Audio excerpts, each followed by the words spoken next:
Hello everyone, welcome back to more coverage of Cities Skylines 2 with this week's new dev diary on maps and themes.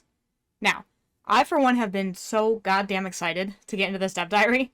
From the small peeks we've gotten at the maps and other diaries, I'm already thrilled with what we've seen and have been itching to get a glimpse of some of these other maps. But I've already been seeing so much disappointment about this week's dev diary, and I gotta say, it sounds like we're getting a bit nitpicky at this point, actively trying to find ways to criticize the game before it's even come out. And I'm just going to come out right now and say we have absolutely nothing to worry about. If you're sitting there complaining or worrying about the maps not being technically larger than the maps in Cities 1 at their full 81 tiles, then honestly, you just gotta stop. I mean, tell me, when's the last time you filled the full 81 tiles? Seriously, tell me in the comments below. I'm actually genuinely curious if anybody's actually filled that amount of space. I have barely ever made it to 9 tiles more than twice. So, I mean, more power to you if you've actually gotten that far, but I'm curious, has anybody really filled that amount of space? But if you don't believe me, stick around to see why I think this is all fabulous news, and why I think we're all just being a bit too harsh on the developers with this one. But again, by all means, feel free to disagree with me in the comments below, and let me know if you're disappointed and why. But otherwise, let's get into the video. And in Cities Skylines 2,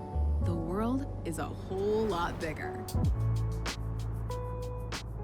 You can now build on an area 5 times bigger than before, equivalent to 159 square kilometers. That's bigger than some countries. So let's just go ahead and address the elephant in the room.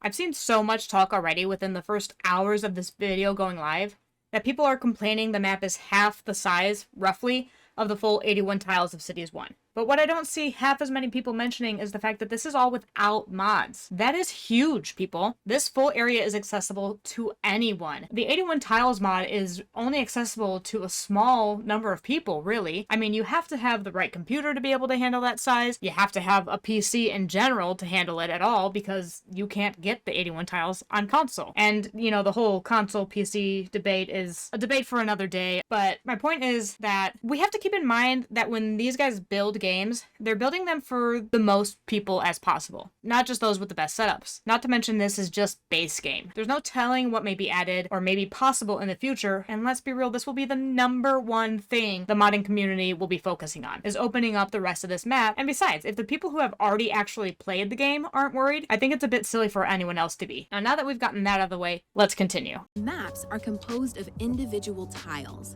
Connect them to create a sweeping urban jungle, or don't connect to them to develop interesting little pockets of life.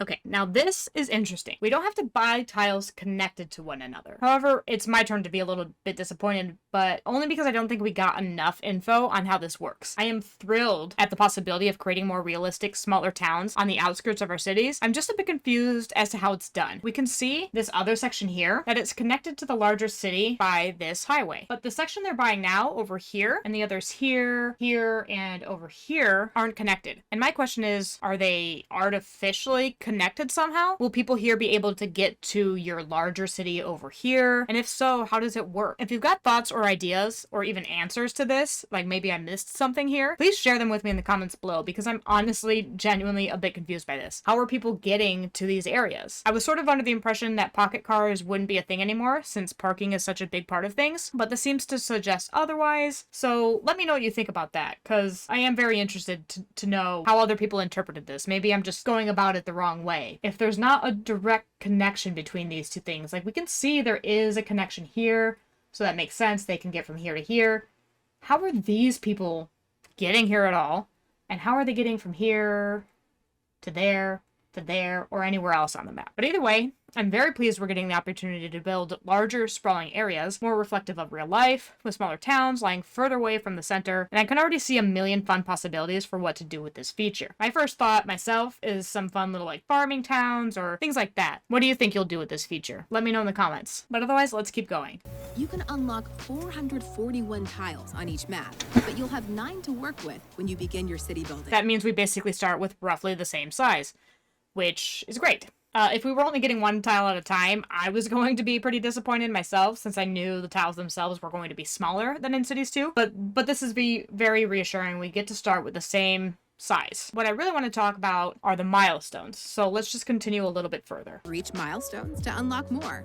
When you do, Choose tiles that best serve your expansion plans. So this is probably one of the more exciting things in this week's Dev Diary that we've gotten to hear about, and we've seen little tiny bits and pieces of it, but we didn't really get to see this screen here, for example. Like, we didn't get to get into this very much. But I just love the way that we can progress through the city based on XP instead of population goals, like certain number of people. And I also just love that the UI appears much more streamlined, where we can see like where we're at and where we're going all on one screen. You don't have to like click through each individual one. I will be interested to see exactly how the XP is awarded. I caught sight of like little XP notifications popping up in some of the other diaries when certain buildings were placed, so that clearly has something to do with it. I'm interested to see like exactly how that works a little bit more in detail, but we might actually have to wait until gameplay for that. And just like how we don't start with just one tile, we also don't unlock just one tile at a time either. This little icon here is for the tiles that we can unlock, and you can see how we get more and more available with each milestone. Like this one has 7, a couple of the other ones had 5, and so on. Like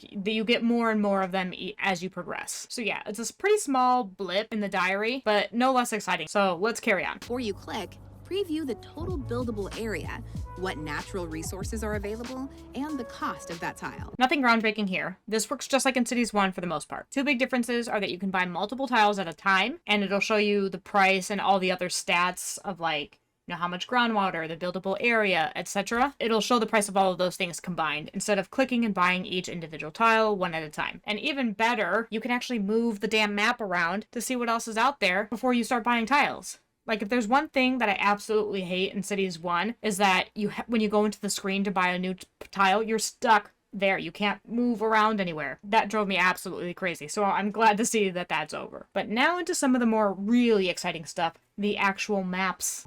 There are 10 maps in the base game, each drawing inspiration from real-world locations.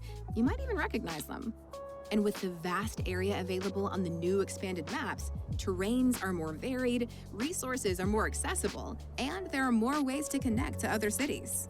You'll discover maps where life is lived on the sandy beaches of a sprawling archipelago. Maps that invite you to build at high altitudes with a mountainside map, or along the winding waters of a rich river delta. There might even be a map that looks like the world outside your window.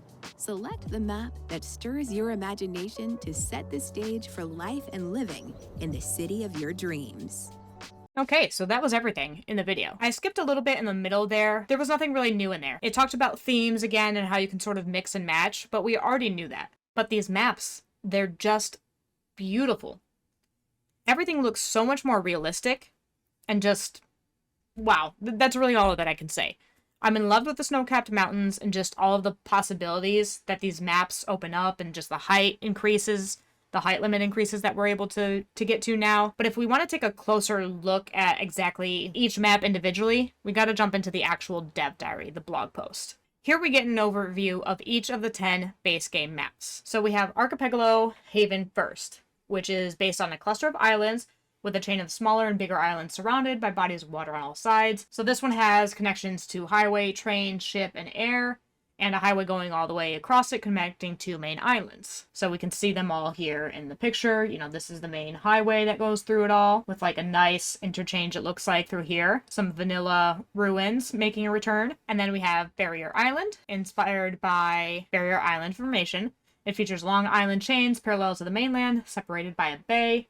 It's mostly flat, which is easy for building, and highway and train tracks run across the mainland, and you have easy access to seas. This flat island also makes building an airport easy, letting the city benefit from the airway connections to the outside world. So yeah, we see this nice, flat, expansive area here, a nice, beautiful bridge going through it, connecting things together. That looks like a great beginner map. And we have Great Highlands, draws inspiration from the highland regions of Scotland. Mountain ranges dominate the region, but it also includes long, narrow, deep lakes. The highways and train tracks run between the mountains and along the coast. We can see all these like higher mountaintops and these little plateaus through the middle. Another nice bridge going through. Then we've got Lakeland, inspired by the Finnish Lakeland region. Holds plenty of green areas and forests, and flat areas with few rolling hills to provide a great foundation for your city. This is obviously one of the European maps. Again, some nice bridges here in the background connecting things up.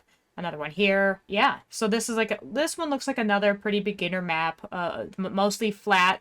Lots of water, so, you know, getting water shouldn't be an issue. And then you have Mountain Village, taking inspiration from small cities, located along the Alps, creates a broad valley divided by large rivers where you can build a glorious city between the snow-capped mountain peaks. This one, I love the mountains here in the background. I love all of this.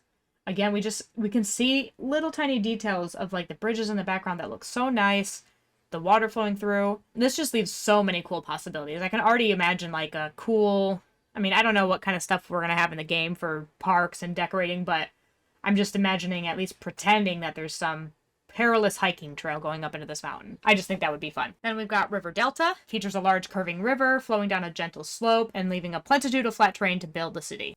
This one, I believe, is the one that New Dollarton was built on. So, and I'm curious whether or not this is how your starting tile goes, even with the little grid here. That's kind of interesting. I wonder if that's like, did they build that up, or is that literally how your starting tile looks?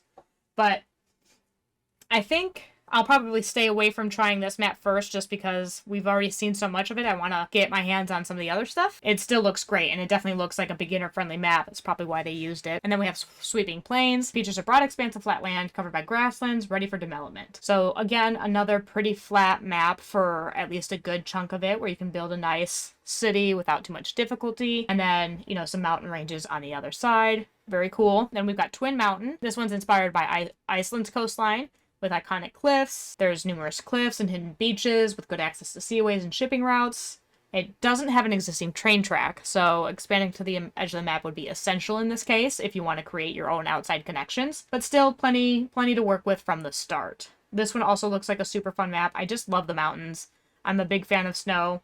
I love a good mountain range. Then we've got Mount Waterway Pass. Two colossal mountain ranges create natural map borders on two sides, and the playable area is split by a meandering river. This one looks like another fun one. It looks like a little bit more difficult terrain going on. There's a lot more hilly slopes along the waterfront, and, you know, obviously the two mountains. Then we've got Windy Fjords, inspired by the fjord formation, coast formation. And you've got two mountains. Then you've got, you know, it's nestled between the mountains and a large buildable area. This one looks like another kind of maybe more challenging place to build on. There's definitely some flat areas, but it definitely looks like maybe more for more advanced or intermediate players. So that is it. I can already tell which map or maps I'll probably try first. I'm in love again with the Mountain Village one. I think that would be a super fun, challenging map to play with. Maybe do a lot of smaller towns and small cities instead of like one big sprawling one. But I'm also torn between the Twin Mountains and Lakeland. Growing up around the Great Lakes in the US and having had several smaller nearby lakes in my hometown, going to lakes all the time as a kid, I'm a huge fan of lakes and would love to play around with them and create little lakeside communities, and yeah.